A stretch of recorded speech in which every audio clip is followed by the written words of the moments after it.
What does it mean to have an owner mentality? Listen to this episode and find out. Welcome to another episode of the Wedding Business Solutions Podcast. I'm your host, Alan Berg. I'm a speaker, author, sales trainer, website reviewer, and I help businesses like yours sell more, profit more, and have more fun doing it. Enjoy this episode.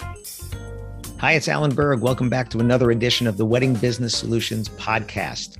This is another topic that came from my sales training.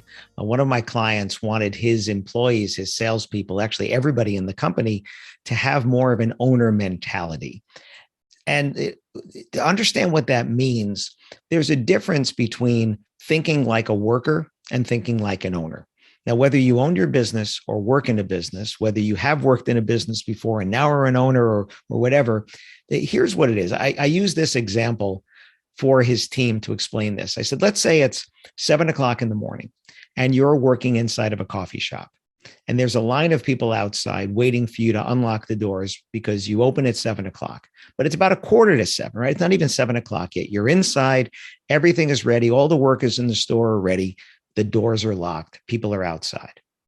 The owner mentality is it's 6:45, everything's ready, open the doors. The worker mentality is we don't open until 7.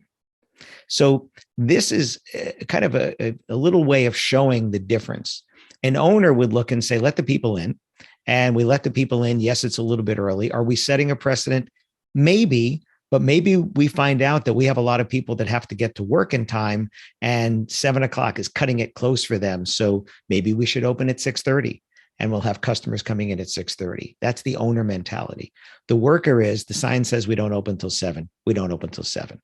Or the converse of that is getting ready to close the store and somebody walks in 5 minutes before. And are you looking at them like, oh, I'm trying to close the store?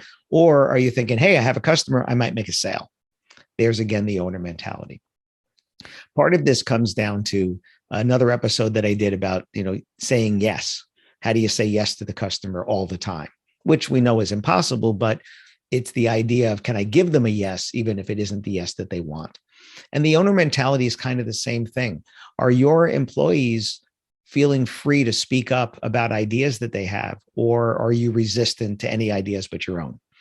One thing that I've learned over the years is that I think it was the title of a book even, none of us is as smart as all of us. The best ideas often come from people not involved with your business or people that are watching what you're doing from the outside and going, hey, why do you do that? Why don't we do it this way?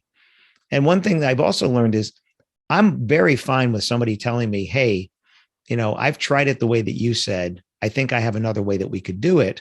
I think that's great.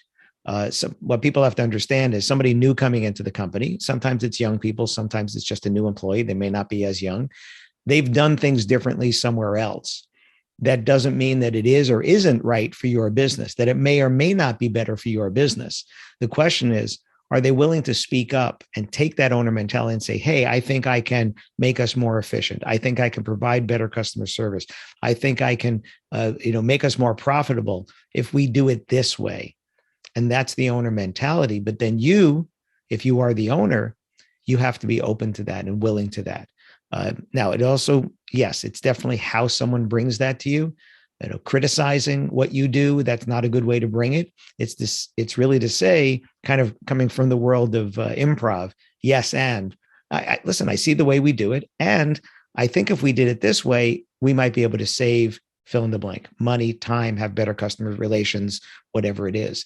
That's more of having that ownership mentality where I'm an owner, I'm thinking like an owner, even when I'm not.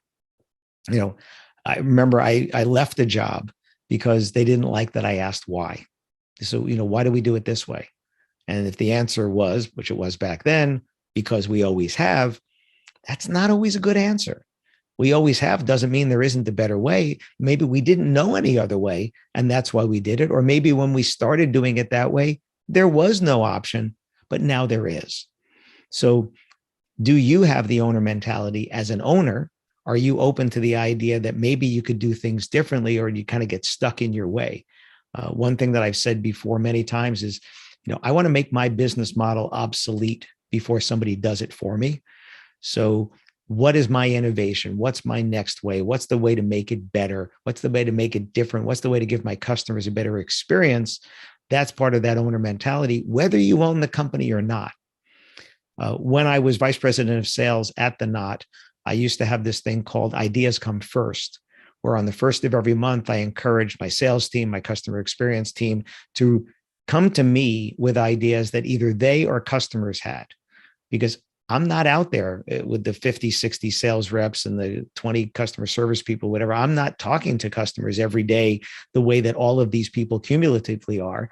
And if there's a user experience thing that we could make it better because a customer said, hey, why do we do that on the website? Could we say that instead? Or if one of my sales reps said, this is the way we've described this, I think we should describe it that way, it might be better.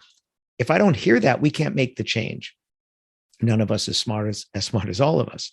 So I encouraged on the first of every month for people to email me things that they thought or their customers thought.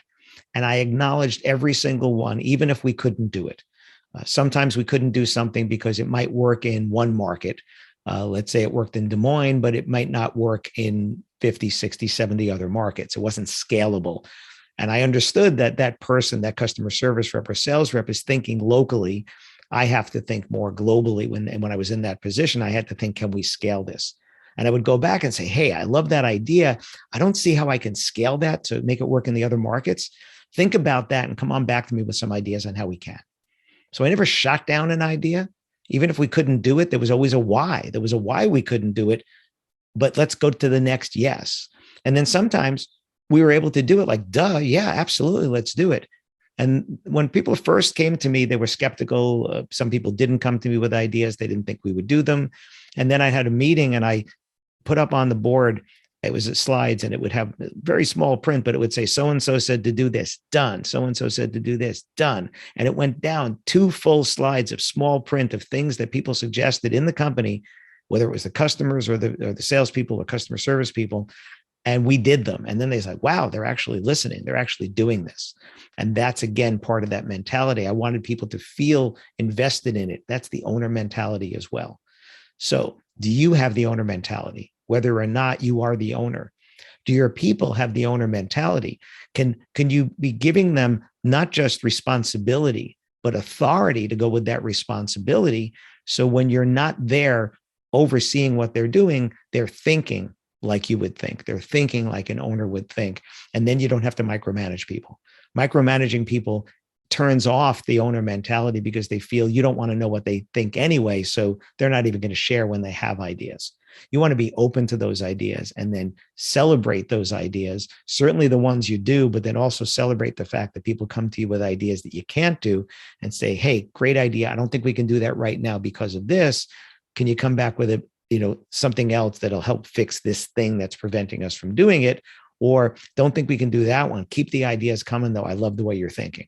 Encourage that owner mentality among your people, and then you and they will thrive, because if people feel valued for their ideas, they'll stick around, even if they might be able to make more money someplace else, because job satisfaction, part of that is feeling valued in your position. And thinking like an owner and being celebrated for thinking like an owner is one way that you can actually do that. I hope this gave you something to think about.